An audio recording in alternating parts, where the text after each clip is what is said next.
This podcast is brought to you by Tethrd. Now, with deer seasons winding down, it is a great time to take the plunge into saddle hunting, especially if you've been considering it. Maybe you've just wanted to try out the gear before you made a purchase. So with that, our friends at Tethrd are always coming up with ways to help saddle hunters. And this year, they're doing the Tethrd Teach and Train Tour, and it's hitting 20 different cities. And the session is 100% free to attend, where you'll be able to try out all their gear. So here's what's happening, or what is also included in the event. There's a free lunch or dinner, depending on the time of the event. All their saddle hunting gear will be in one place, so you can test absolutely everything that they have. And then there's going to be lots of giveaways and freebies. There's event-only pricing and discounts on Tethrd gear. And then there's insider access on some gear, so you'll get a sneak peek as to some of the things that are yet to be released. Then there'll also, of course, be saddle hunting experts there available to answer any of your questions while you're hanging and trying out the different gear. So head over to tethrdnation.com and check out the Teach and Train Tour page to see the list of cities and dates. I'm planning to be at the event on May 28th through the 31st at the Seven Springs Tack Shoot, so I hope to see you all there. The first thing I do in the morning before a hunt, before a scout, or just before getting ready for work is have my morning coffee, and I'm sure most of you out there listening are the same.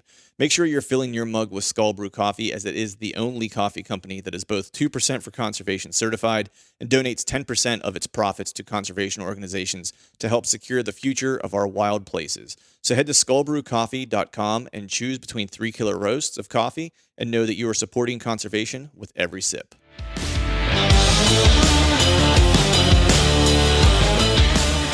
Welcome to the Truth from the Stand Deer Hunting Podcast, brought to you by Skull Brew Coffee Company. I'm your host, Clint Campbell, and you're listening to episode number 167.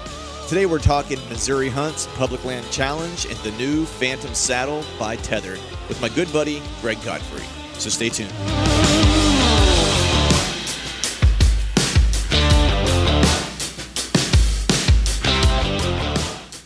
All right. What is going on? Happy Wednesday to all of you out there. Hope you are feeling well. Hope you are feeling fine. I'm going to be 100% honest with you today and say that I am not feeling 100% as I record this. We had a shindig at the house last night that ran a little late into the evening, and the dog, of course, was barking promptly at 6:30 this morning to wake me up since he had to go outside. So I was really looking forward to having just a little bit more sleep than that to try to recuperate, but the dog had other plans.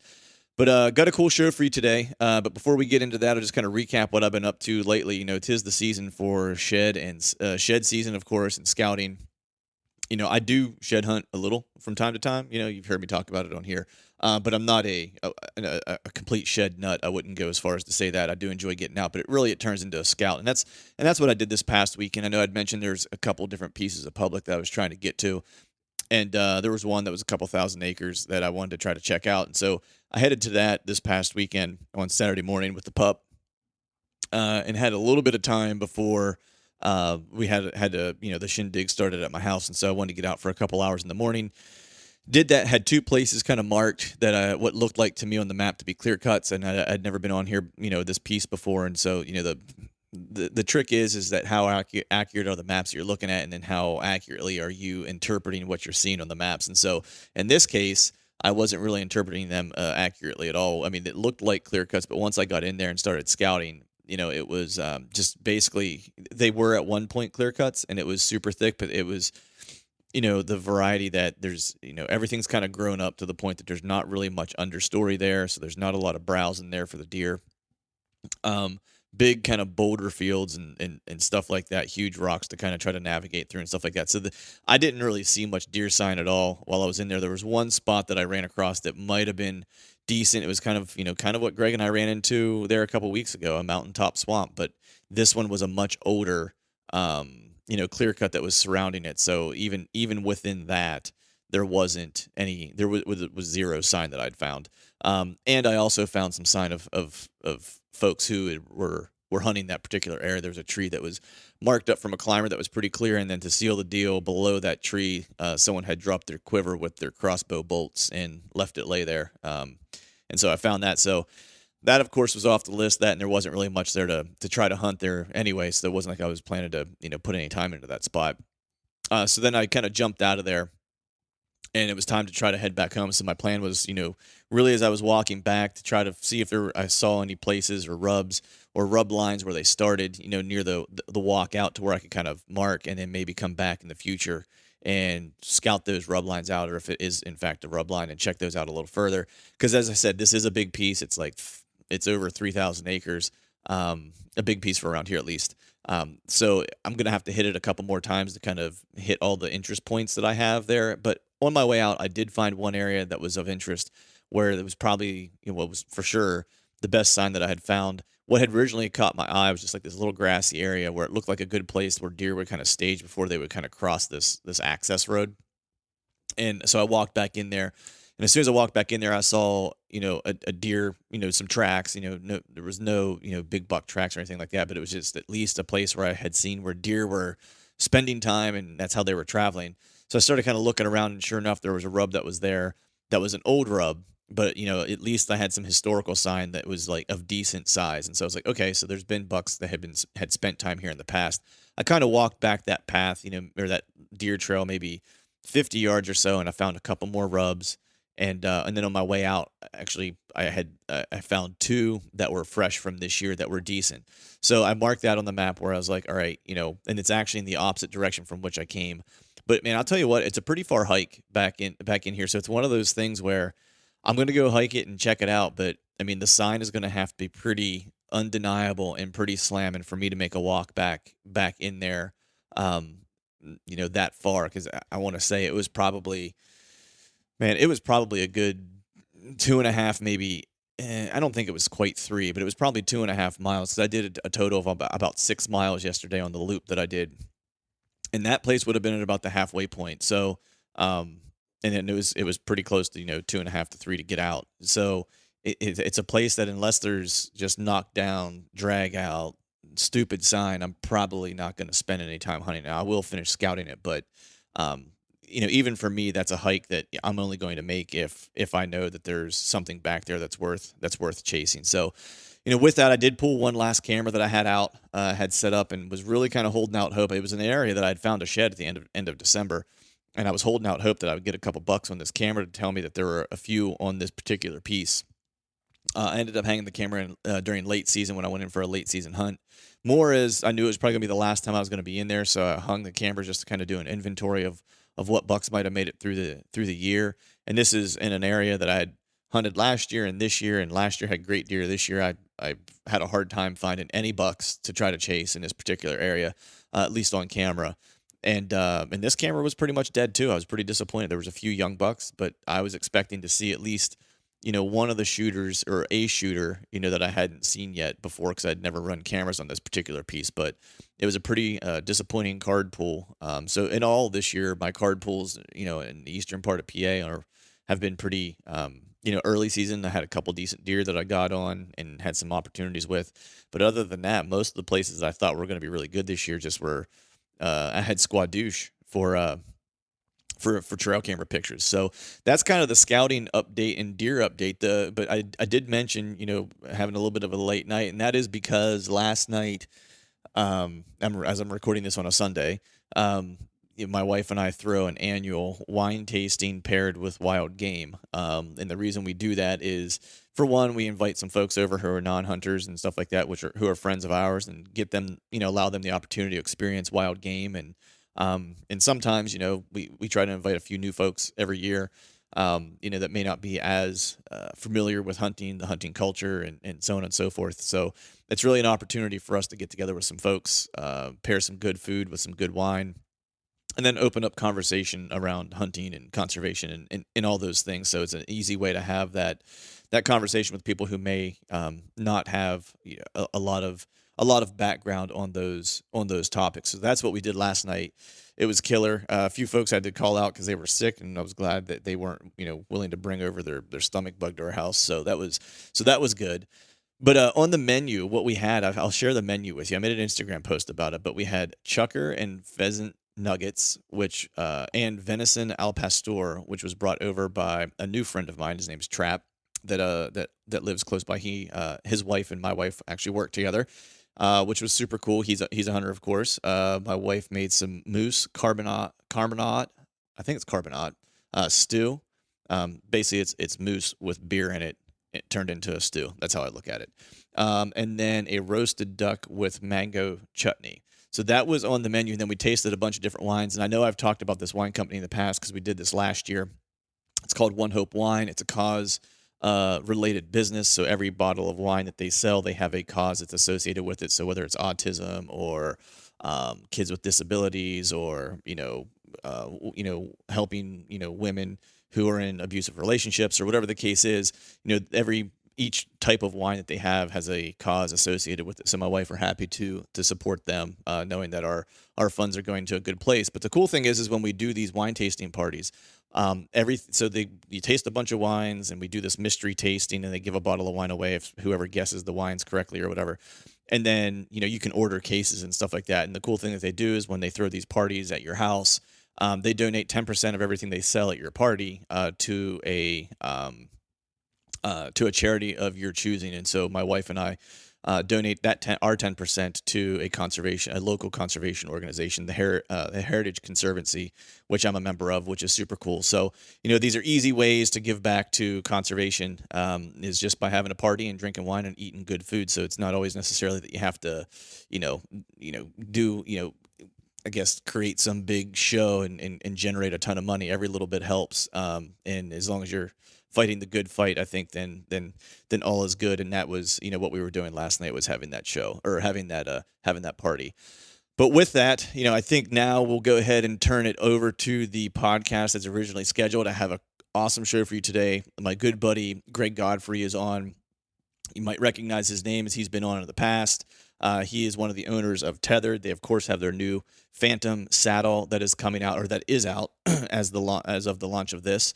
They did a show recently somewhere this past weekend where people were actually able to pick it up, and I believe you can also pick it up on their website now. So if you're interested in a saddle, it's a great time to pick one up, so you have the off season to practice with it. But we not only talk about the Phantom, we talk a lot about his hunts this year and stuff like that, because Greg, transitioned from being in the military to and he points out to me that it's not retiring. Retiring has a different meaning in the military, but leaving his military position and working Tethrd full time, as Tethrd kind of took off and needed his attention more in a more significant way than he had initially kind of thought.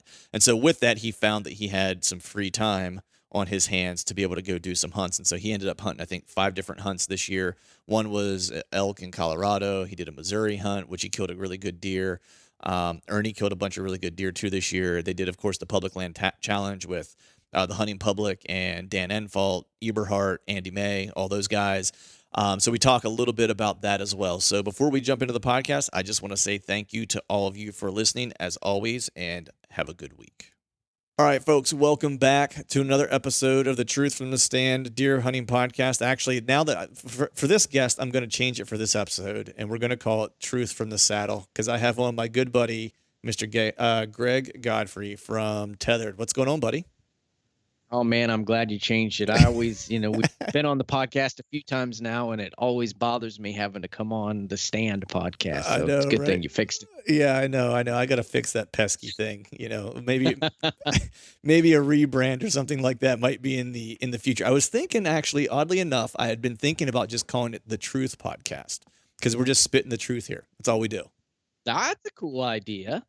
So I figured then we might be able to venture into some different spaces and have some different conversations, which might be kind of cool. So I've been kind of kicking that one around, but for right now we'll keep it all deer hunting. But I'm super stoked to have you on, man, because I know, we've been, talking via text and offline and stuff like that, and got to know each other pretty well over the years. And of course, I've been using the Tethrd stuff for the past several years, and just you turned me into a freak. I'm not gonna lie. I'm sure my wife is tired of hearing about it, me whittling away in the garage, making my own gear and stuff like that.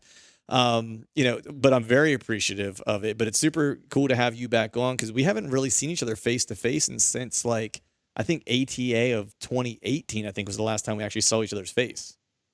I think you're right. I think it was. Yeah, it's been a year. Yeah. Ridiculous. Yeah. Well, I have a face for radio, so I think you're not missing a whole lot, I don't think. So yeah, me too. I know the pain. Nice. But I mean, I haven't really had a chance to talk to you a whole lot, just in person via phone conversation, since I think you retired from the military. So first and foremost, I wanted to say congratulations on the retirement, and of course, a big thank you to your service. But I imagine now you have just a little bit more time to spend in the saddle than you did previously. Yeah, I appreciate that. It's an honor to serve, and a little housekeeping note there for the folks that are veterans that have served in the military. I didn't actually retire, but regular civilians wouldn't know that. I just ended my service. Retirement kind of means that I did full 20 years. I didn't do a full 20 years. I only did 10 years because this Tethrd thing happened. But I actually had plans to do a full 20-year career in the Army, but like I said, the saddle thing happened, and I just had an opportunity that was too good to pass up, and I felt like I'd regret it my whole life if I didn't give it a try. So I ended my service after 10 years, but I look back fondly, very fondly on that time, and I definitely wouldn't change anything about it. Definitely an honor to serve in the military. I learned a lot, met a lot of great people, got to experience some cool things that most Americans will never get to experience. So for that, I am eternally grateful to the military and, to just the country in general that pays for, men and women to serve in the military. It's an awesome experience, and I'm certainly glad that I got to have it. That's awesome, man. Yeah, I've always been curious, man, was how much of Tethrd and like your, I guess, knowledge of, modding gear and stuff like that, how much of that kind of came from the military that kind of poured into the approach that Tethrd takes to like their product development and stuff like that? A lot of it, actually. Oddly enough, when I was making saddles back in the day before Tethrd was a thing, really before saddle hunting was kind of like a recognized and legitimate tactic in the outdoor world, I kind of got some inspiration from the military. For those of you that are veterans out there that maybe you've sat in a vehicle with a turret and a gunner in the back, they have a sling basically that's like a hammock kind of, that is made of mesh and webbing, and I made some saddles that looked exactly like that gunner sling from the back of a Humvee, an up armored Humvee. So definitely some inspiration was drawn there. And then even in some of the products that we make, I mean, we use the same mil spec mesh in our saddles and in some of our accessories that the military uses in the IOTV, the improved outer tactical vest. I think it is basically body armor. The Right. same mesh that is used in that is the same mesh that we use in some of our products. And even the way that we kind of set up some of our timelines and the way that we test things and some of the processes we take have definitely been shaped by the military and the way that they kind of execute training and the way that they plan and manage event planning and stuff like that. So yeah, definitely. There's no way you can do something for 10 years. I don't care what it is. I don't care if it's basket weaving. You do it for 10 years, it's going to bleed over into every aspect of your life. Right. Unfortunately, my 10 years was in a rock and roll band, which didn't apply to normal life at all in any way, shape, well, that's or why form. you're so metal now. Yeah. It makes perfect sense. I know, right? Today, except whenever you walk into my office at work and I'm playing like chick country songs and stuff like that, which I got caught playing some, I think it was Deanna Carter songs today at some point, which was kind of funny. They just kind of looked at me and was like, "Really? That's what you're listening to?" I'm like, "Hey, she can sing, man." I was like, "Well, I'm a sucker for a good female vocalist. What can I say?" That's funny. Yeah, but we won't tell too many people other than like everyone who listens to this. But anyway, we'll no make, big deal. Yeah, exactly. But anyway, I know you had Saddle Palooza, man, and I'm bummed that I missed it again this year. One of these years, I'm actually going to make it down to that. For people that aren't aware of it, can you just kind of give a rundown of what Saddle Palooza is and how it was kind of born? Saddle Palooza is awesome. It's a hunt that I started 4 or 5 years ago.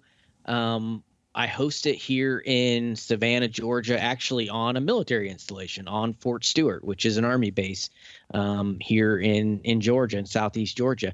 And it's a free event, meaning, like I don't charge people to come to the event. It costs money to pay for your camping and for the access to the installation to hunt on the Fort Stewart grounds. And it costs money because I get it catered essentially with a barbecue restaurant. They do meals every night. So the people that come and hunt, they they pay for that, but it's not like we're trying to make any money off of it. But it's just a hunt that people can come down. Let's see, the first year we probably had like 12 or 15 people. Then the next year we had 30 or so. The year after that, I think we had like 75 or 80. And then this year we had 60 something because a bunch of people had to cancel at the end. We were actually supposed to change locations, and the hunt was supposed to start on Thursday, and Tuesday the campground got flooded. Oh, man. Literally, the river flooded and just totally flooded out the campground. So we had to change it last minute, and that screwed up a bunch of people's plans. But we still had like 60 some odd people show up to the hunt. It's amazing, man. It's a Thursday through Sunday, and it's really what it ends up being more is more of a, sit around the campfire and BS with your buddies than it does into like a hardcore hunt. But Right. we killed like 20 pigs. That's I mean, awesome. the pigs went down. A lot of people had opportunities. Probably at least 50 or 60% of the people that showed up had a legitimate opportunity at a pig.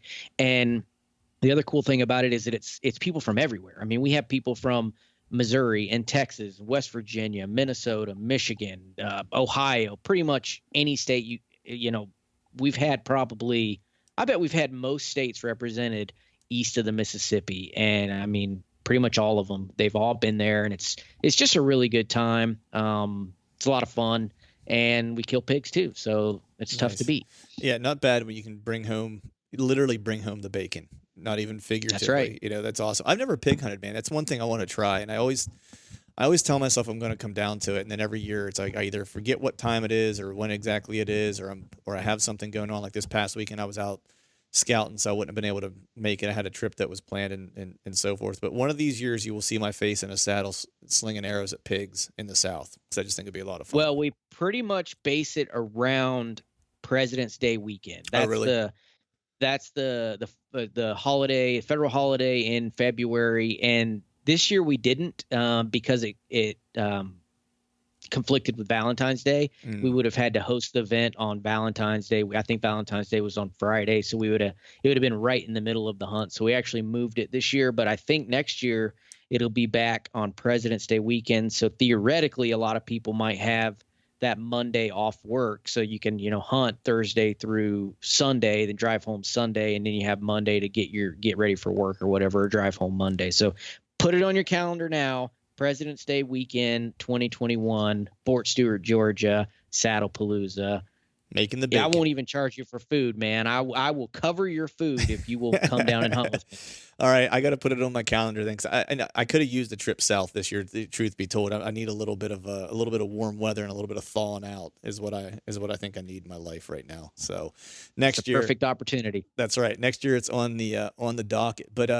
But speaking of hunting this year, man, let's talk a little bit about your hunts, man, because I know you had a chance this year with the change in career and all that kind of stuff, a lot more opportunity and time to hit the timber. And if I'm not mistaken, you went out west this year and were hunting elk, if I'm remembering correctly. Is that right? Yep, I was very, very blessed this year, man. I got to hunt 5 states, I think, Nice. and Montana was one of them. Went on a week-long elk hunt in Montana, in northwest Montana. It basically on the Idaho border there, all public land. It was a tough hunt, man. I saw one legal bull the entire time I was there, and it was literally like the last 2 hours of the hunt. We were walking down a logging road, and like 40 yards down the mountain, right off the trail, this bull and a cow get up, and that was the only legal bull that I saw the entire hunt. So it was tough, a lot of work, but it's fun being out there regardless. Yeah, for sure, man. Now, were you with folks who had hunted elk previously, or was this a solo mission, or what was the story with that? Nope, I was definitely with people that had hunted before. I went with a guide this time, and Ernie Power, the co-owner of Tethrd with him, he actually went with me. That was our reward to ourselves, if that makes sense. When we started Tethrd a year ago, we were like, man, how cool would it be if we could start a little saddle hunting business, and we made enough to to go on an elk hunt out west. That would just be our definition of success. So Right. as soon as we could afford it, we did it. We bought the guided elk hunt. So That's that was awesome. our reward to each other, and it was a good time. And we weren't successful. Ernie actually, he had man, he had a really bad story. They hunted hard, obviously, just like us, and he got on this giant bull, and the guide actually said when he was retelling the story back at camp afterwards, the guide said that it was the biggest elk he had ever seen in northwestern Montana. Oh It man. was a big elk. And so anyway, so they get on this elk and it's right over the rise, and Ernie like sneaks up to the rise, and he kind of stands up at full draw, and he pokes his head up, and he asks the guide has the rangefinder, and he says, you know, what's the range? And the guide tells him 60. So he shoots him for 60, and it sails way over his back. And Oh. so afterwards, Ernie ranged it, and it was actually only at 40 yards. Oh man. So yeah, so that really sucks. But what can you do? I mean, mistakes happen, adrenaline is flowing, and that's a tough scenario. That's why they're so hard to kill, because Yeah. they're just it's a crazy hunt. It is, man. It's like I'm actually going back out west this year. I haven't been out for 2 years, and so I'm really looking forward to going back out. It's one of those things where it's a grueling hunt. They're really tough, but they're so rewarding. I mean, just to see animals that size that close is just super cool. I was pretty fortunate the trip that I made to Montana. I ended up having 3 opportunities at 3 different bulls and just couldn't seal the deal. The one was at 26 yards, and literally my buddy and I were standing side by side. And if he broke to the right, it was my shot. If he broke to the left, it was his shot, because we were kind of behind a big piece of blowdown. And my buddy was actually trying to call it in for me because he lives in Montana. He was like, I'm going to try to call this bull in and see if I can't get you a shot. And before he could turn around to start walking up the side of the mountain to try to put himself in a position to call to where he could pull him across me broadside to give me a good shot opportunity, like I happened to look up and I just grabbed him. I'm like, hey, hold on a second. He's like, what? And I'm like, he's standing right there at like 40 yards. I can see him coming. So he didn't have time to move. So then it was like, all right, well, one of us is killing a bull. And he ended up walking to 26 yards and stopped, stood right in front of us, and then bugled and just screamed. And it's like, I don't know, it's the craziest thing to be that close to them when they just let one rip. And then he broke to our left, which would have been the bull's right. And then my buddy pinwheeled him and he walked 40 yards. We watched him pile up and fall down. And it was insane. And so it's like that kind of hooked me. I had 3 chances I was at full draw on 3 different mule deer and just couldn't release the arrow either. Lost light the one time. He got around a piece of, I guess, a piece of brush or sagebrush between he and I that I couldn't get a shot. And it was kind of long. And then one was a really steep uphill shot that I just didn't feel comfortable taking. So I let down. But it's just a bunch of like almosts, you know what I mean? So I'm chomping at the bit to get back out there. But this year it'll be Colorado this year instead of Montana with the old man. I got the old man going with me this time, which is cool. Nice. That's Yeah. exciting. Yeah, man. I feel like I feel your pain, man. I have hunted elk now. Let's see here. 1, 2, 3, 4, 5 legitimate times. 3 hunts in Colorado when I was actually stationed out there in Fort Carson, Colorado. I got to go on 3 separate trips, and then I've had 2 trips to Montana, and I don't have an elk to show for it. Now Right. it's my fault. I actually shot a bull 2 hunts ago, and we just didn't recover it. I made a bad shot, but yeah, five legitimate hunts and nothing to show for it other than the experience and the mountains kicking my butt. But Right. it was I got it. I got the fever, man. I want to have that hunt where it's like you hike to the top of the mountain and you hear 3 or 4 bulls screaming at daylight. I haven't had that experience yet. All the hunts that I've been on have been like the elk have been kind of quiet, or Right. a bugle here and a bugle there, but I've never been in that scream fest, and that's what I want. I want screaming bulls. Yeah. Yeah. It's almost like they're dinosaurs, man. Like I'm watching it, I'm going like, this thing is like prehistoric looking. Like he's got these huge antlers. It's a huge animal, and he just like makes this weird screaming sound. It's just, I don't know, for anyone out there listening that's never done it before. It's if you're a bow hunter or any hunter, but to that point, it's well worth the price of admission to go do, because it's, especially when you get to be close to them, it's something else. But did you happen to use a saddle at all while you were hunting elk, or was it all purely spot and stock? I did. I went out there with the intention of shooting an elk from the saddle. So I actually spent a day and a half in a saddle.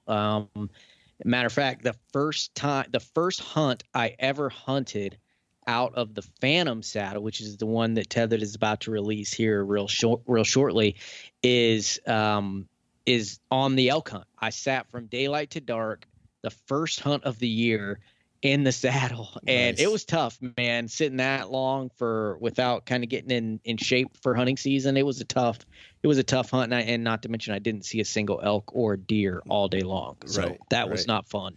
Yeah, I'll be taking mine on this trip because I'm actually the way this hunt is kind of set up is I have a buddy who lives out there who has a family who has a ranch that's surrounded by a bunch of public, and my dad's of the age where he's not looking for a, I guess like a backpack in, back country type hunt, which I would be more interested in. So this is kind of like how we kind of came to an agreement. It's like my buddy has a place for us to stay. He's got about 850 acres that his family has that we can hunt, and basically that my dad can hunt. And then he's surrounded by like however many hundreds of thousands of public land acres, their ranches that I can kind of venture off into and hunt. But he's got a couple really good spots of wallows and stuff like that where he sent me some pictures. He actually has a lot of bears too, so I'm actually going to be getting a bear tag to go along with it. And there's a couple setups he was telling me about that I should check out. And he was like, "Yeah, he's like, you should definitely bring a saddle for a couple of these setups." He's like, "Because I think you could have a really good opportunity over them." So I'm gonna be taking some tethered gear with me to Colorado, and hopefully maybe be able to put an elk under the tethered name, under the saddle name, which would be cool. That's cool. If you Yeah. could get it on video, as far as I know, you'd be the first one to ever get that on video. That's what I was trying to do. Didn't work out though. Right. Yeah. So I'll take a camera. We'll see how long that stays with me because I usually get frustrated with it and ditch it. But we'll give it the old college try. But Yeah, I was fought the good fight, man. I carried the camera every single day and I filmed the whole thing and I uploaded it to my YouTube channel. It's just you go back and look at it now, it's just a bunch of pretty pictures of mountains. That's about it. and Greg walking. Yeah, exactly. A lot of hiking. Right. Right. So after that, man, you went on a bunch of whitetail hunts this year, and the Tethrd team killed it this year. Like of course, we were talking throughout the hunting season. I was following all the different guys that you guys are close with or that work, officially with Tethrd. And there was some serious deer put down this year by the Tethrd crew. But what were some of the things? I know you were in the Public Land Challenge. I think was like the first hunt, if I'm not mistaken, whitetail hunt, quote unquote hunt. What did you kind of pick up during that? Because there were some killers on that trip. So I'm just curious if you picked up any tidbits of information along that trip. Yeah, man, that was an awesome trip. That was the first week of October in Michigan, and that was my first real serious deer hunt of the year. And man, I learned a lot. I mean, how could you not learn a lot when you have Andy May, Mm-hmm. John Eberhart, the hunting public, and Dan Infalt in camp? I mean, it was pretty awesome. Andy May didn't actually participate in the hunt, but he talked to us a lot about the hunt, and he's right there in Michigan, so he gave us a lot of pointers and tips. But we not to plug a different podcast, but the Tethrd Nation podcast, we actually released a podcast of that event that everyone here should go and listen to because it's the hunting public, Dan Infalt, and John Eberhart all in the same room together giving their number one tips for deer hunters. I mean, if you can't learn something from that, you can't learn anything. You're uncoachable at that point. You are uncoachable. Yeah, you may as well give up. Yeah, yeah. Because I mean, for me, man, like the crew that you just mentioned, and it's like I've had Zach on the show. It's like he and I, are friendly enough that we text back and forth. Dan's a guy that I text during the hunting season. John, I've learned a ton from John, and it's interesting. I always have this conversation, just having it this weekend while I was out scouting, and we were just kind of talking about how, you have to adapt your styles to a degree when you go to different places, right? Because different terrain and different states will kind of give you different opportunities, and it will also take some opportunities that you're used to away from you. And so you're kind of having to try to figure out how does your hunting style kind of fit into what's going to work, and how do you kind of keep confidence so you don't completely abandon what it is that you kind of do. In my kind of philosophy is I try to take bits and pieces from everybody who I think are, guys that I look up to. You know what I mean? That I'm like, I really like the way, for example, I had Zach on and he and I were talking about hunting from the ground because he's a killer from the ground and he hunts super mobile. So whether it's in a saddle or whether it's on the ground, like he's able to kind of adapt to whatever the opportunity is. Right. And that's one of the things that I'm working on this year is being able to kind of like, I've now transitioned fully to a saddle over, the past 2 years. And so one of the big benefits to me and upping my game is that I can wear it in and it's light enough to where if I get to a position where I'm like, here's the sign I need to be hunting, crap, there's no trees to get into, it's all brush. And there's like a little grassy CRP area or something like that where I'm like, you know what? I don't feel obligated to get into a tree because I don't have like this 20-pound stand on my back that I lugged in. So I'm going to get into a tree regardless. I can kind of, and I did this in Iowa. I ditched my sticks in my pack somewhere. I walk in, my saddle's still on me, and I walk into a ground setup, and it was no more or less effort than I would have had to make if I was walking in to get into a tree with my saddle. And that to me was kind of the beauty of it. And so it's like taking that from him and like, kind of like the aggressive bed hunting from Dan, but then like the scrape hunting, primary scrape areas, and like, with side cover from John, from Eberhart. Like I just try to take bits and pieces from each of them that I feel that I can be confidently execute, and then that's kind of my hunting style. So it's interesting to have all those guys in one place to kind of talk together at once. So I definitely encourage people to listen to it. I couldn't agree more. That's exactly how I feel like I hunt. I take a little bit of the tactics from John and some of the stuff that Dan talks about, and then some of the aggressive stuff that you see THP doing. And when you kind of mix them all together, jumbling them up, it'll and then throw in a little bit of your local area and how that can change things. What pops out is something that can be effective for anyone, no matter where you hunt. You just got to mix and match, and like you said, take the things that apply from each person. And it's funny that you bring up that particular story about having a saddle as your elevated hunting tool and not feeling obligated to climb a tree if the terrain doesn't really call for that. You mentioned that, like you said, Zach mentioned that many times to me personally. Andy May mentioned that several times to me personally as a benefit of hunting from a saddle. And it's not something that I ever really considered until you guys all started talking about it. But when you think about it, it makes a lot of sense because you lug in a tree stand, a climber or a traditional tree stand, whatever. I can see where you might feel like, man, I brought this thing back here. You better believe I'm climbing that tree and hunting from it. So right. I get it. And it makes sense, but it's not a benefit that I would have talked about before all these killers that I know started telling me that it was a real advantage. Yeah. Yeah. I mean, I think, look, I'm a football nerd. I like to watch football, and like what I love about certain teams, like a defense, and I get nerdy with like watching football and like defensive formations and stuff like that, is when you're multiple in football terms and on defense, it makes it really hard for the, opposing quarterback to understand what you're doing because you're playing multiple fronts mixed with multiple coverages. I kind of think the same way with hunting. It's like it's a lot harder for the deer to be on the offensive with me if I'm able to kind of be multiple in my setups, right? And so I can now go to those areas where maybe other hunters aren't going because it's maybe it's like you walk into an area and it's 90% ground setups and 10% tree elevated opportunities, right?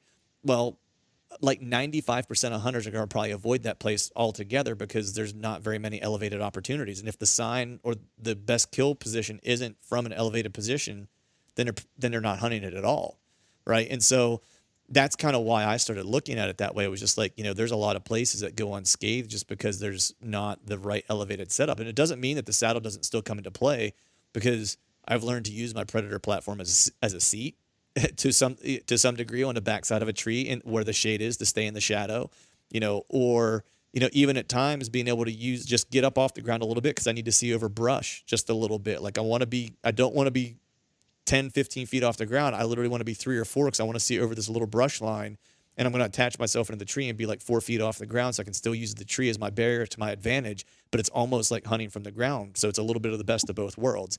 And I think that to me, along with all the DIY stuff of making things lighter, using, short sticks and aiders and stuff like that is really like the thing for me that I've said this on the podcast 100 times. It's Tethrd kind of created the tools that allowed me to expedite my evolution as a hunter.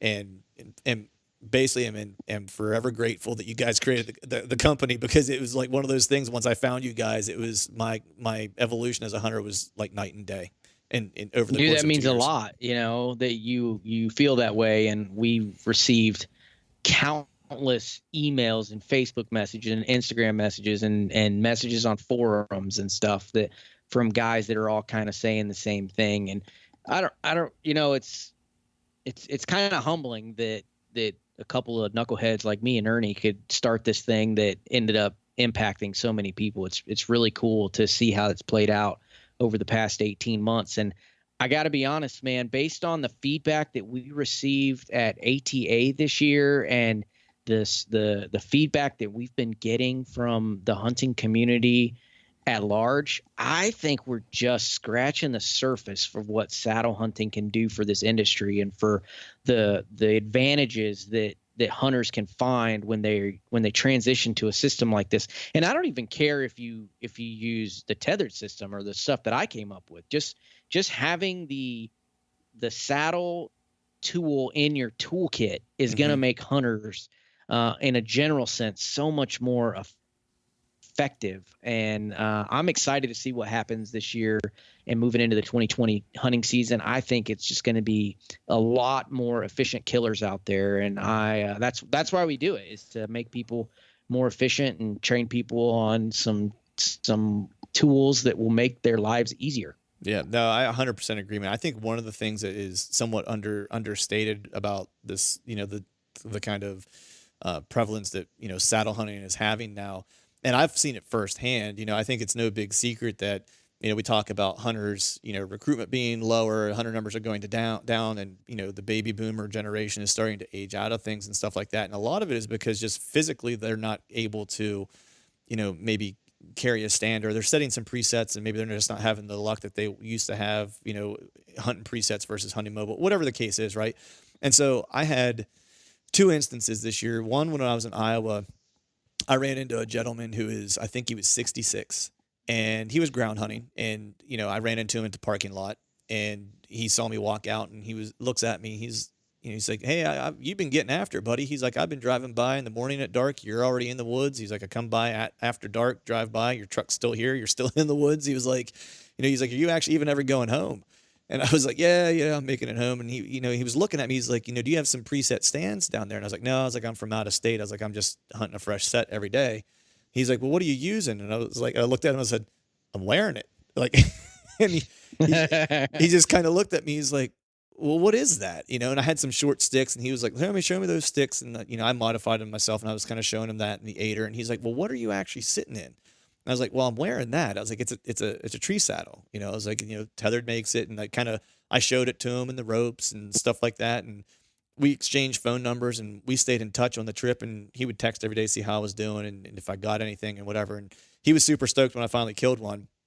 And he texted me, I don't even know what it was, maybe 2 weeks after the trip I got home. He texted me a picture, and he just got a whole brand new tethered setup, and which was awesome, because like what I had told him was I was just like, "Man," I was like, "I know you like to hunt mobile." And this guy was smart. Like, he used to hunt with Gene and Barry Wenzel. Like, he knew his stuff.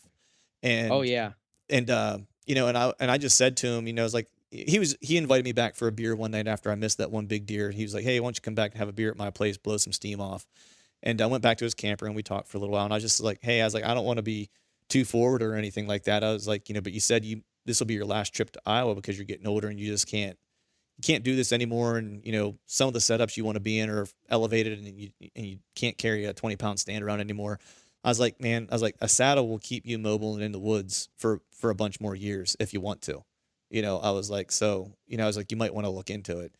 And that was what he did. He went and got himself a pair of sticks that he's modified with a 5-step climbing aider and a Mana saddle. He's ready. He's ready to rock, man.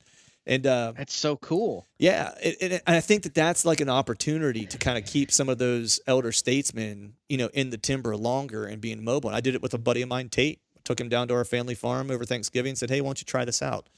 And he was like, "Yeah." He's like, "I'll give it a try." Because I told him, I was like, I'd like, he's the guy who taught me how to bow hunt. And I was like, "I'd like for you to be in the woods as long as you can possibly be in the woods and hunt the way you want to hunt." I was like, and I know him. I know. So it's like, I don't pull punches with him. I was like, look, you're not a spring chicken, buddy. I was like, so I was like, if you want to keep doing this, it's like, you need to find ways to adapt to make it easier on your body so you can continue to do it. And so now he's all in. That's on his list for this offseason is a tethered setup. And I told him to hold out for the Phantom, because I was like, I think he'll really appreciate the advancements you guys made. So I think that's really an opportunity for saddle hunting too, as a way to keep those elder statesmen in the timber. Yeah, I think you're right. I mean, I know several folks that are kind of in similar scenarios, similar situations. Matter of fact, just in at Saddlepalooza, I had a guy from Michigan come to Saddlepalooza who was he was in his 70s, and he basically told me the same exact story that you recounted from your guy in Iowa, that I'm getting older and it was getting harder and harder for me to carry things back into the woods. And he said, man, when I found saddle hunting, it's like a light bulb went off. And it was I only say this to illustrate the point, not because it's actually true, but he was like, he was kind of joking. He's like, Greg, you're my hero because you taught me how to do this through YouTube and stuff. And obviously he was joking around. I'm not anybody's hero. Yeah, you'd have to be an idiot to have me as a hero.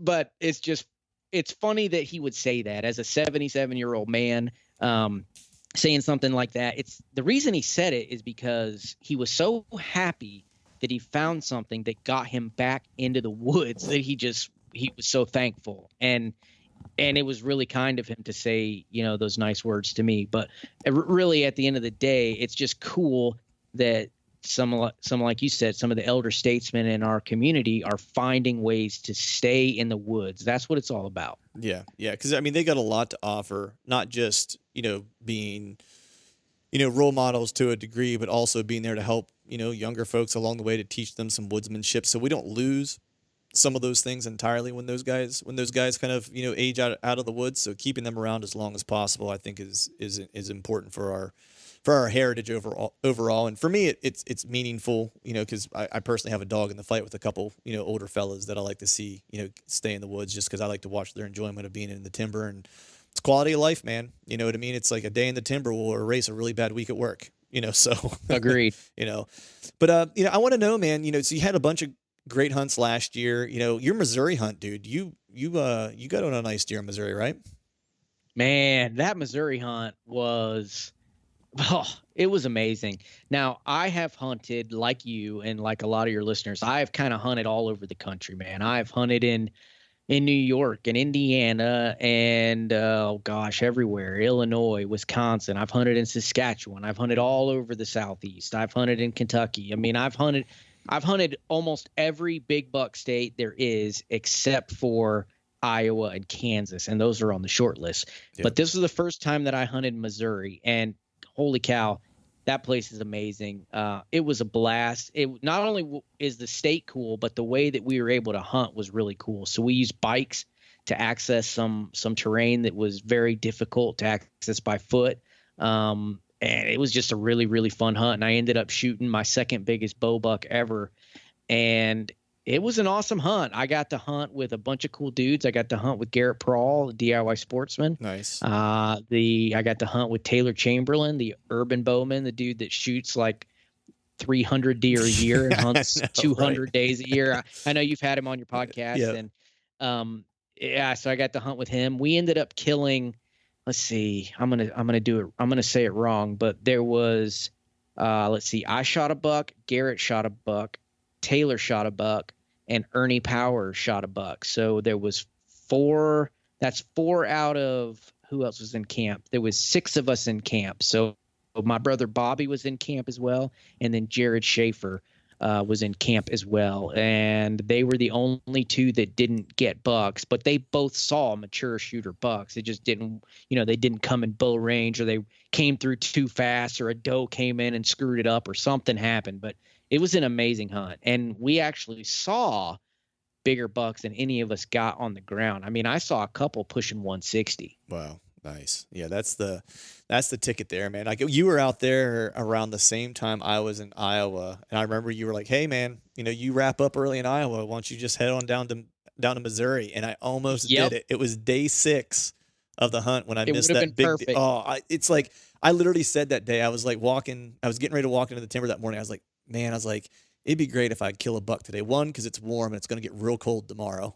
So that would be great if I could just go ahead and wrap that up. I was like, and then I could just scoot on down to Missouri and hunt for a couple of days too. I was like, life would be good, but I had to grind it out for a full 15 days. Not complaining, but I was hoping I would be able to get down there with you. Maybe one of these years we'll make that happen. You know, it's Missouri's on my short list. That's one of the places that I'd like to get to. I think I made a 5-year plan, and Missouri I think is year 3 because I have a buddy who I'm kind of Chad Sylvester from Exodus. Yep. Yeah, he and I have a 5-year plan. We kind of outlined together to do hunts together. So the year he'll draw for Iowa, I'm actually going to go to Missouri since we'll be split up Okay. that year. Then the other years, Well, I'm going back to Missouri, and it's an open invite. If you want to go, man, it'd be cool to have you come down. Another funny story about Missouri before we move on is not. I don't want to sound like I'm just trying to sell saddles, because that's not what I'm trying to do. But it's funny, and it kind of goes hand in hand with what we were talking about a minute ago. But we were also in camp in Missouri with the folks from First Light's whitetail team. mm-hmm. And Onyx, they had 2 or 3 guys in camp they were all shooting some promo stuff for their 2020 fall releases. And the first day, that I'm not making the story up, there are a bunch of dudes that could verify the story. But the first day or 2, they all had climbers and hanging on tree stands. And after the first day or so of hauling that stuff through the hills in Missouri, we just so happened to have a few saddles extra laying around, lucky Right. for them. And every single one of them ended up hunting the rest of the trip out of saddles, because it was just, they realized how much of an advantage it was not carrying that heavy crap in on your back. Oh So, yeah. Now the big question is, did you make fun of him first before you gave him the saddle? oh yeah, it Yeah, was yeah. bad. It was. Nice, nice. So, man, what I wanted to ask you, now that we're kind of in the off season or in the throes of the off season. You know, I'd mentioned I'm working on, a ground game is kind of one of the things I would like to work on and study up on this year. Yeah, I'm just curious, is there anything in the off season that you're trying to work on to get better at or add to your arsenal? Absolutely, man. I am making a concerted effort this year to get better at archery. I forever really have always relied on bow technicians and going into the pro shop to make adjustments to my bow and to stuff like that. So I actually bit the bullet and bought some arrow making components. Mm-hmm. I don't know if that's even the right term, but I bought an arrow saw and an arrow square device, whatever that's called, and a spin tester, and I got those tools that I need so I can build and fletch my own arrows. And I'm gonna, before the summer's over, I had to save a little bit more money, but I'm gonna end up getting a press, and I'm gonna Nice. learn how to do all my own, tie in a peep sight and make adjustments and make sure the timing's correct. And I want to learn this year, this off season, to be better at archery, and not necessarily shooting, but all of the stuff that goes into archery in order to make you successful. So, and that even goes down to like sharpening my own broadheads. Like, I've always just used broadheads and then bought replaceable blades or bought new broadheads. I've never taken the time to learn how to really do it properly and to get razor sharp broadheads. So I bought the Stay Sharp broadhead kit, which is like super cheap. I was reading about what the best tools were, and I think I saw a thread on Archery Talk or something about the Stay Sharp, whatever it is, but it's like $10 for Nice. this little tool that helps you get the right angle on your broadheads. And so I got that little thing, and I got a little whetstone from Amazon, and so I've Nice. been practicing on all my old Slick Trick broadhead replaceable blades that I've shot through targets or other critters, and I've been practicing on them, learning how to get them sharp. So I'm going to do that. But yeah, this off season, I'm really paying attention to my archery gear, and I want to get better at that. Yeah, no, I agree with you, man. Like I started doing that. I was the same, like where I bought arrows from, a pro shop or, a buddy of mine back home who owned the shop and stuff like that. And then the past probably maybe 2.5 years, I started, building all my own arrows and stuff like that, which I just feel like when you do all that work yourself, you're so much more in tune with your rig, and you'll know when something's just slightly off, you know. And um, I would like to get to the point to where I had a bow press and could do my own work on my bow. The one thing that keeps me from doing that is, you know, Greg Litzinger, the bow hunting fiend, doesn't live too far from me, and he's pretty aces at setting up bows. And so that usually gives me a good excuse to go sit with him for like a couple hours and record a podcast and learn some deer hunting stuff from him while he's tuning my bow. So I haven't given that up quite yet, but I'm on the verge of getting there, which is that's super cool though, man. It's something to take on, but I think it's, you know, I think it just makes you a better hunter whenever you know your gear better. All right, folks, sorry about that. We had a little technical difficulty, a little bit of internet interference for a third time. I don't know what's going on. Maybe I'm on the watch list or something, Greg. I don't know. Do you remember the first time we did a podcast that I had your name came up from like somewhere in the Middle East, and I was like, who is this guy? Like, Yeah, it was it was my old Skype profile from when I was in Iraq or Afghanistan. And yeah, it was a little concerning for sure. yeah, I was like NSN, NBC, CBS, like all the other acronyms that mean something. Someone's listening to your phone, but anyway, so you were mentioning that you know, you go through great lengths to kind of inspect and modify and, you know, DIY your, you know, any other pieces of gear that you use. Why not kind of go into that kind of detail with your archery equipment as well, right? Right, exactly.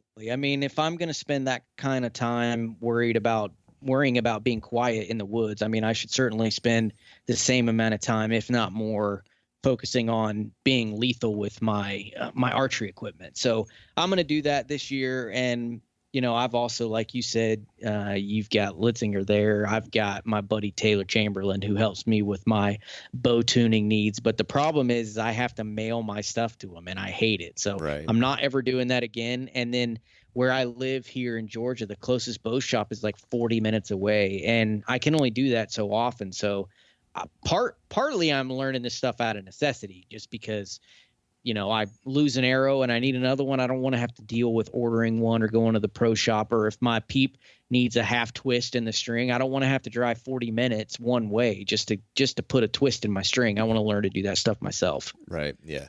That's the one thing I need to learn to do is those types of things. Because it doesn't matter how I have it set up. I always end up getting a twist in my string at some point. And then I'm always kind of twisting it back, trying to, you know, condition the string before the season. But it just never seems to work out. But I want to move on to make a hard transition here, and I want to talk, you know, a little bit about the saddle stuff you guys have going on. I was super bummed this year that I wasn't able to make it to ATA, yeah, because I really wanted to see, you know, what you guys had going on, because I know we had been talking prior to that and stuff like that, so I knew of the saddle that was coming. You know, in my opinion, I was kind of like, man, how are these guys going to do better than the Manus? Because I just absolutely love hunting out of it. But I know that you released it, you know, to the public, or not for purchase, but, you know, to kind of let everyone kind of get their hands on it. And it should, I think, you should be able to see it on the site at tethrdnation.com, I think, as this podcast drops, because this will drop the first week of March. So I believe the Phantom should be on the site specifically. But where was the Phantom born from? Like, what was the thing that made you say, hey, we can do better than the Mantis even? And then what are some of the specific things about it that you guys changed? Well, we basically started prototyping the Phantom. It wasn't called the Phantom. It was actually called something different. But we actually started prototyping that basically as soon as we released the Mantis. We're prototyping stuff now that probably we won't release for a year or even 2 years from now. So it's just kind of the nature of who we are as far as tinkerers and DIY guys. Like, we're always playing with stuff. That's just our ethos as a company and as a group of dudes. So we basically started working on the Phantom right away, and we knew the things that we wanted to accomplish with it. We knew we wanted an adjustable bridge. We knew we wanted to rework the lineman loops. We knew we wanted to figure out a way to make it work for everyone in one size and not have to worry about, you know, should I get a medium? Should I get a large? Because you have so many opinions. I mean, you can get on social media or a forum of any sort, really, and someone will ask, what size should I get? And half the people will say, you know, a third of the people will say buy the size they recommend. The other the second third will say go up a size. You can never be too big. And then the last third will say no, go down a size. You can never be too small. So it's just like the opinions on what size should I buy, they were endless. So we wanted to eliminate that variable altogether, and we feel like we pretty much nailed it with the Phantom. I mean, we had about 25 guys test it over the course of 2 seasons,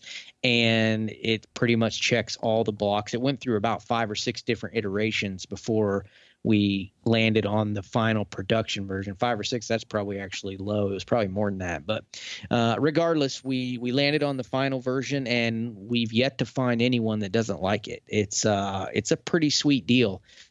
A lot of research and development went into it, a lot of testing, a lot of investment in those types of things went into that thing, and we are just excited to bring it to people, and we think it's going to really, really help people find comfort and efficiency in an elevated hunting system. Right. So what do you guys like? How does your process kind of work when you guys decide like, hey, we're gonna, you know, we're gonna prototype a new saddle, for example? Is it like you guys just kind of get in a room and bounce ideas off of each other? Does someone kind of already have an idea of like, well, hey, what if we tweaked this thing here? How does that creative process kind of work?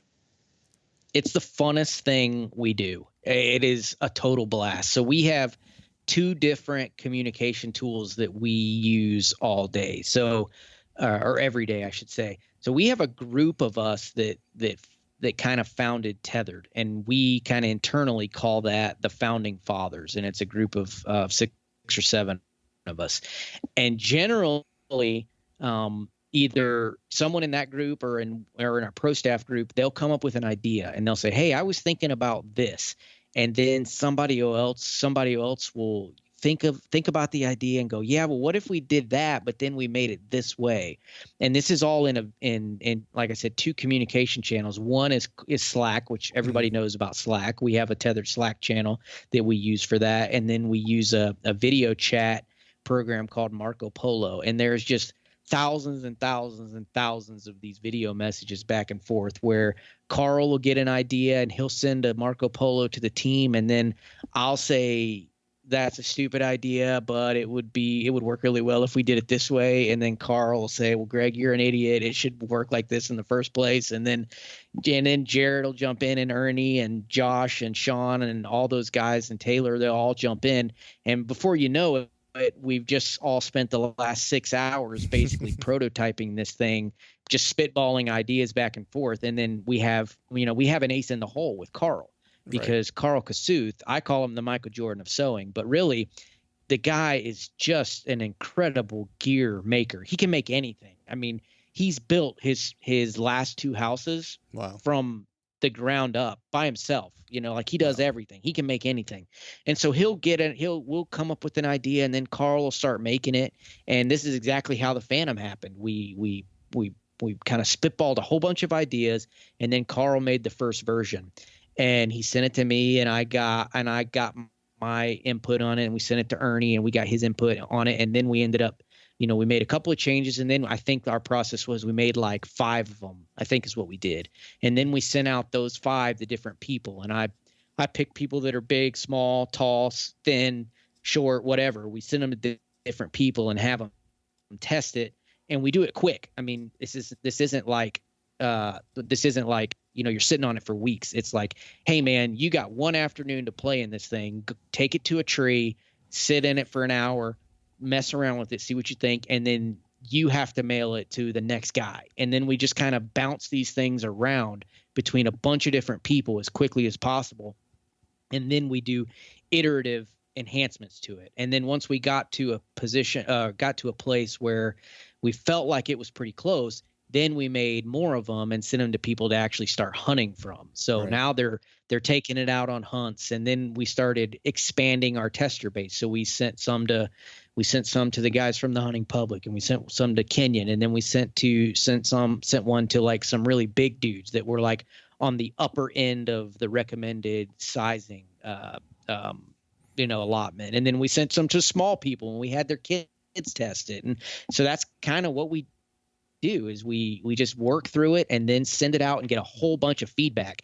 And then we get everybody's feedback, and that's what ended up, you know, working itself and evolving into the final product. So it's actually a load of fun. The hard part is once you figure out what you want, then he goes into the hard part of logistically figuring out how to make it and how to make a whole bunch of them. Right. And to make it, you know, in a cost effective way, right? So you got to figure out that kind of stuff too. So that part's not as much fun for me. Luckily, I don't have to deal with that. That's Ernie's job. He's the maker person, so he gets to figure out how to do that part. But the prototyping and the figuring stuff out is an absolute blast. Nice. Yeah, that's awesome, man. So, what you know, I guess let me ask this: you guys have been, I think, 18 months, right? Is how long the company's kind of been flourishing and kind of pounding the pavement. What's the one thing that you've learned along the way, since starting Tethrd, that you think kind of sticks out to you as like the biggest learning experience that you've had? Oh gosh, man, we have learned so much. What you really learn is really more about the logistics than anything. I didn't have a whole lot of experience in that. I kind of had a background in marketing and sales, so Mhm. I kind of understood how to do that part and technology, and I was pretty good at that already. But what I didn't know was all of the logistics side. I mean, we have stuff made in multiple countries. We have stuff that ships all over the world. I mean, and learning how to do all that stuff, we had to quickly scale and learn how to make things in bulk Mhm. without costing us an arm and a leg. We had to bring on multiple factories domestically and internationally. So we really went from an idea to kind of like a real business really quickly. And I would say the number one thing that I learned was just about making sure that you have the right talented people on your team, because they are the most important thing to Tethrd, is having people there that are capable and intelligent, more capable and more intelligent than me. And without those people, there's just no way that Tethrd could have been a success. So the number one thing that I would say that I've learned is just the importance of people, honestly. Yeah, yeah. It's always, you never want to, if you're the leader, you never want to be the smartest person in the room. It's if I you guess are. that's true. I Yeah. never am the smartest person in the room, so I guess I'm good at that. Right. It's like I never have to worry about that. That's like usually taken care of for me Yeah. at the beginning. But so I've been kind of admiring the Phantom as I've seen it online and so forth, and looking forward to the day that I wrap one around my behind and slide into some type of elevated setup. But I think when I look at it, the thing that I'm most interested in, I'd like to just kind of get a sense from you, from being at ATA and seeing what people were reacting to. The thing that I think I'm going to probably like the most is going to be the adaptable bridge. I just think that that's a really cool feature that I think is going to solve a lot of, what people I think have concerns about with like hip pinch or like bridge length and getting your tether height correct. Cause I think that's the one thing, like getting into a tree, getting that tether height right. Like sometimes there's a branch in the way and you can't quite get there. It's either too low or you got to get over top of it and then it's a little too high. And I feel like that bridge is going to solve a lot of those comfort things people might have been a little weary about. You're 100% right. It does. It makes the whole system work a little bit more seamlessly together, and it's a really big deal. And the other thing that is a really big deal is the new shape. You wouldn't think it, but just changing the shape a little bit actually makes a huge difference in the way that it fits and the way that it wants to ride on your body. So, yeah, man, we're gonna get yours in the mail just as soon as we finalize our getting our stock on the shelves, and you're gonna love it. Nice. Yeah. I've already got plans. Like I had to cut down my shooting tree in the backyard so it didn't fall into my house this year because it died. But I'm planting a 10-foot wooden pole in my backyard just so I can climb and shoot out of it. So I'm making that investment in my elevated shooting with my saddle this year. So That's a good plan. I yeah. have a telephone pole in my backyard to do the exact same thing. Yeah. My wife is like, "You're just gonna put a 10-foot pole in the yard?" I was like, "You're darn tootin' I am." It's like, so I was like, Yep. the neighbors already think that I'm a little off kilter. I was like, so we'll just go ahead and confirm that for them. Um, so I'm curious, man. I know you guys are always tinkering. and you got me all excited earlier this year when you sent out a message. I think it was on Facebook showing, the looks of a stick of sorts that may be being tinkered with. And so I'm just curious, man. Like, if I don't want you to divulge too much, but anything that you can share. What is in the pipeline for Tethered? Are some short sticks or sticks of some sort that are super lightweight and mobile in the future, and what's that look like? Yeah, we actually have quite a few things in the hopper. Like I said a minute ago, we're kind of always testing things, and we are in the final stages of going through a couple different stick options, and we will most likely bring a stick to market. We've got a few other things that we have to work through first. We're big fans of Dan Infalt and his sticks, so we want to try to work with him if we can. So we got to work some of those things out, but we definitely have some prototypes that are pretty much ready to go. We just have to pull the trigger and take the risk on how many of them we want to buy. I mean, it's when you get to the point where I don't know if it's fortunately or unfortunately find ourselves in, is we have to be able to buy enough to support the demand that we have now. And we're no longer in a place where we can, spend a few $1,000 to get the first couple done and that's it. Like, we're talking like major money. So we have Right. to, if we're gonna release something, it's quite a big investment for us. Right. So we got to decide if that's the route we want to take. But we have some pretty cool stuff, not just on the stick front, but we have some other. I can't say too much, Ernie will get mad Yeah. at me. Yeah. But Yeah. Yeah. later this summer, before this hunting season, a lot of people are going to be surprised at the things that are released from Tethrd. Nice. Well, I'm looking forward to it because you guys just, have been evolving the game, since you guys have hit the market with the stuff that you guys put out, and it's quality stuff, and it's good people too. So it's always cool to see good people doing good stuff. But I think like even though more people are getting acquainted with saddle hunting, like you'd mentioned earlier, like the folks that you were on that hunt with in Missouri and the couple older, elder statesmen that I had mentioned that I got into it, what's still the biggest question you guys get about it? Because not just like your Tethered YouTube channel, but you're also G2 Outdoors YouTube channel. You and your group in general have done a really good job of kind of educating the public on saddle hunting. What is that one major question that you still seem to always get? It's got to be, is it comfortable? I mean, Right. there's a lot of recurring questions that you get, like can you there's no way you can shoot from that. What do you do with your feet is another real common one. But I would say by and large the most commonly asked question is, or statement is, that can't be comfortable, or how can that be comfortable? And I mean, you can speak to it more than anyone, Clint. I mean, once you get used to it, and I used to always call it getting in saddle shape. Once your body kind of learns uh, the different geometry of sitting in a saddle and versus sitting on a metal stand, once you figure that part out, it's incredibly comfortable. I Yeah. don't want to sit in a tree stand anymore. Yeah. I find the saddle infinitely more comfortable. And but I get it from a non-saddle hunter's perspective. Like, I get it. You're only used to sitting in a tree stand or sitting on the ground in a ground blind or in a box blind or something like that. And then you see some dude hanging in a tree from a rope. I get it, how you would think that, that can't be comfortable. But the only thing I can say is try it. Find a buddy that's got one, or go to one of these events that are happening all over the country, and like, I think we're in like 15 different states this spring and summer, and find an event where you can go and try one. Because if you try one and you give it a fair shake, I'm pretty confident that you will say that it's comfortable.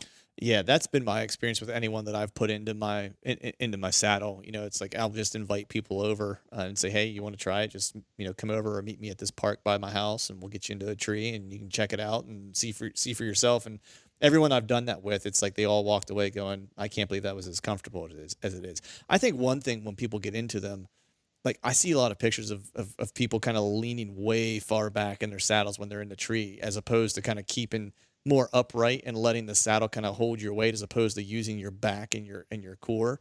That was one thing I just picked up from John Eberhart. It was just like how far back you're actually leaning into it. And then the shooting part of it, I was talking to the couple people that I've turned on to it, and they were asking me about shooting. That's probably one of the questions I get once someone kind of gets sold on, like, this is comfortable, I get it, I like it. How can I shoot out of it? Or how can I be as accurate? And what I always tell them is like the biggest change for me, and it only took a couple times getting into it in my backyard, was just you have to remember to load your hips. Like your hips are almost your foundation in the saddle versus like your feet and your legs, because you should be trusting your gear and kind of loading your saddle is when it's the most comfortable, when it seems to work the best, and whenever it provides you the stability to take those shots, whatever shot that is that you're taking, whether it's a drop shot or, an over your bridge shot or weak side shot, strong shot, whatever the shot is. Like I always just try to remind myself early in the season when I'm practicing just to remember to load my hips into the saddle and almost press into it, and that I use that as my foundation, and that's what I found to be helpful for me. It's great advice, and you're absolutely right. And the other thing that I would just add to that is that if you're, I know you are, but if a hunter is not practicing from a saddle, then you're doing your accuracy a disservice, because it's going to change a little bit when you get in a saddle, just like it's going to change a little bit when you climb into a tree stand and you shoot from a tree stand if you're not used to practicing that way. I mean, I know when I hunted from a tree stand years ago, I tried to take my shot sitting down, but I almost never brought a chair outside and sat down while I was shooting, practicing in the backyard. I mean, it's really obvious when you say it out loud, like, oh, you should practice the way that you're going to actually shoot during a real hunt. Like, yeah, like obviously that is child's play. Of course you should do that, but hunters don't do it. And I was guilty of the same thing. I would stand there and shoot hundreds of arrows on my legs on a piece of ground on a flat target, at the same plane as me. Whereas I never shot a deer from there. I was always, always, always above the deer, and I never practiced that way. Mm-hmm. So you can't expect to be as accurate as you should be if you're not getting in your saddle or in your tree stand and practicing those elevated shots. So I tell people that all the time. There's an added benefit when it comes to saddle hunting, is that if you practice from your saddle in the backyard, even if it's at ground level, but you still practice, taking those shots from a saddle, you're going to learn how to move in the saddle. And that is another important thing to getting your confidence up. And like you said, learning to trust your gear and to really load your hips. You really learn to do that by messing around with it and playing with it in the backyard and shooting your bow from it. That's the best way to learn how to become an efficient saddle hunter, is to set it up in your backyard and just go outside, or just start plinking arrows. Yeah. Yeah. I mean, I think with anything, shooting however you're going to be hunting is I think is key.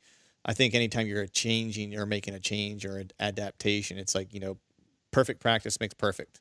You know what I mean? Yep. It's like, I don't like to say practice makes perfect because you have bad practice habits like shooting from the ground whenever you're not going to be hunting from the ground specifically. It's like, well, those are bad practice habits. You should be shooting from however you're plan to hunt. And I feel the same way with a saddle. That, and I just enjoy it. It's like it's just nice. And sometimes I'll get up into a tree 10 feet, and sometimes I'll just get up off the ground just so I'm 2 feet off the ground, so my feet aren't on the ground. You know what I mean? Just so I'm having to control my body a little bit differently and use the saddle the way it's supposed to be used. So it's not like you have to climb 20 feet to target shoot in your backyard. I would recommend getting it up as close to hunting elevation as you can, as often as you can. But if you're able to shoot twice a week, and 1 week or one day can be 2 feet off the ground and one day can be 10 feet off the ground, then I think that's pretty sufficient. But anything you can do just to be comfortable with your gear, I think is just is the key overall. But Ben, you mentioned the teaching sessions you guys are doing. I'm super stoked and looking forward to the TAC session that you guys are going to be at. So you guys are going to be, of course, all over the place, a bunch of different states you guys are headed to teach people about saddle hunting. They can get into like the gear and try the gear. You're going to have a bunch of stuff there for people to kind of get into and check out. But for me, I'm super pumped because you're going to be at the Total Archery Challenge shoot that is just outside Seven Springs, or is that actually the Seven Springs Resort. in Yep. Pennsylvania, which is, not far from my hometown. So I'm actually going to be able to be there and help you guys out at the booth and help people get into saddles. So tell people a little bit about what's going on with those sessions overall, not just the Seven Springs one, but across the country that you guys are doing. I'm actually really looking forward to that Seven Springs event, the Total Archery Challenge event. I've never done it before. I've never done a Total Archery Challenge, and the guy on our team, Andy May, who has done a bunch of those events, he just talks it up like crazy about how much fun it is and how you'll get better as an archer. So I'm pretty pumped about that. We're going to show up in mass to that thing. We're probably going to have like 10 dudes there. And like you said, we'll have a booth there at the Total Archery Challenge. So we'll have all of our gear there that you can test and demo. We're going to give one away at the event, give a full setup away at the event. But yeah, like you mentioned, we're doing a couple different things this off season to try to help people figure out, what might work for them. And we're doing it a couple different ways. We're doing trade shows. I think we're in 6 or 7 trade shows. We're in Iowa, in North Carolina, a couple different in Missouri. We're in Wisconsin. We're in Ohio. I can't remember off the top of my head where all we are, but we're in a bunch of different states for trade shows. And then we're doing something that we're calling the Teach and Train Tour, where we're basically partnering with hosts all around the country. I think we're doing like 11 or 12 events across the country. We're in 20 different cities this spring and summer, and it's a really cool thing. We're gonna send the host. These hosts are not Tethrd employees or anything. They're just people that like saddle hunting and wanted to teach their community and their buddies, their hunting buddies, about saddle hunting. So we're gonna ship them a bunch of gear, and you can test it all out. And then Tethrd's gonna pay for lunch or dinner or whatever it is for whatever time the event is. So you can go and hang out and eat some food and meet a bunch of hunters in your area, and then test out all the gear before you actually buy it. Because I mean, I'm not an idiot. It can be expensive to get into a saddle hunting setup, no matter what brand you choose to buy. It can be expensive, just like it is to get in any kind of real good mobile hunting setup. It's expensive. Yep. So to be able to try it before you buy at an event like a Teach and Train Tour event is pretty dang cool. So, and there's no strings attached. I mean, it's like show up, bring your own saddle hunting gear. If you already have it and you want to help people learn, show up with your own gear and teach them how to use that. We don't really care. It's more about teaching guys about the benefits of saddle hunting as opposed to any particular brand, much less Tethrd. It's not really about that. It's about, teaching hunters to be more efficient and more effective. And if you choose to buy Tethrd stuff, that's cool. If not, we'll still, shake your hand and pat you on the back and say, congratulations, see you in a tree. That's the kind of atmosphere it's going to be. So I would encourage anyone that's curious or that has friends that are curious to show up, and if nothing else, eat food on me. Right. Never a bad thing. I'm looking forward to the tack shoot. I've shot it a couple times. It's awesome. Seven Springs does a great job setting that mountain up. Rob, my buddy, kind of helps put that thing on, and he's just a good dude. They put a lot of time and effort in setting up a killer course. I'll say this: you'll be glad that you've begun to fletch and build your own arrows after that weekend, because you'll have a little bit of a graveyard to try to bring back to life after that. I know I always do. I come back with about half the arrows that I go there with.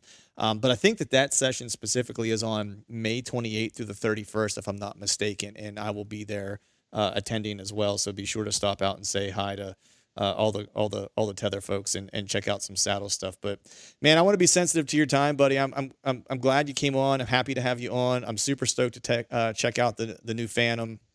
I'm super stoked to actually see you at TAC and be able to hang out, face to face and spend some time with you again. But before I let you go, let people know where they can find out more about you, more about Tethrd, and what all you guys have going on, where they can check that out. Yeah, man, I appreciate it. And always, it's great to come on Truth from the Stand podcast, even though your name is jacked up. I'm still a fan. One day you'll get the memo and change it. But no, in all seriousness, yeah, if you want to learn about saddle hunting, you can check out, there's lots of channels that you can check on YouTube now. Back in the day, there was only, 1 or 2, and my channel I was kind of one of the first people that started teaching people about it, as far as at least with video and whatnot. But yeah, you can check out my channels, G2 Outdoors. You can check out the Tethrd Nation channel, which is Tethrd Nation on YouTube. You can check out the DIY Sportsman. You can check out Flinging Arrows, who is one of the founding fathers of Tethrd. He's got a lot of saddle hunting content. But if you just Google saddle hunting, you'll probably end up at some really useful content. If you want to learn more about where you can attend one of these teach and train events or what trade shows we're going to be at, that's all listed at our website at tethrdnation.com. And yeah, you can probably find out just about anything you want to know about saddle hunting at one of those resources.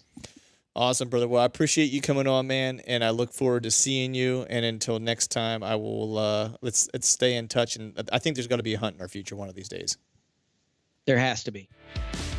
All right, folks, that is a wrap for today's show. I'd like to thank all of you for listening. And if you haven't yet, please head over to iTunes and leave us a 5-star rating.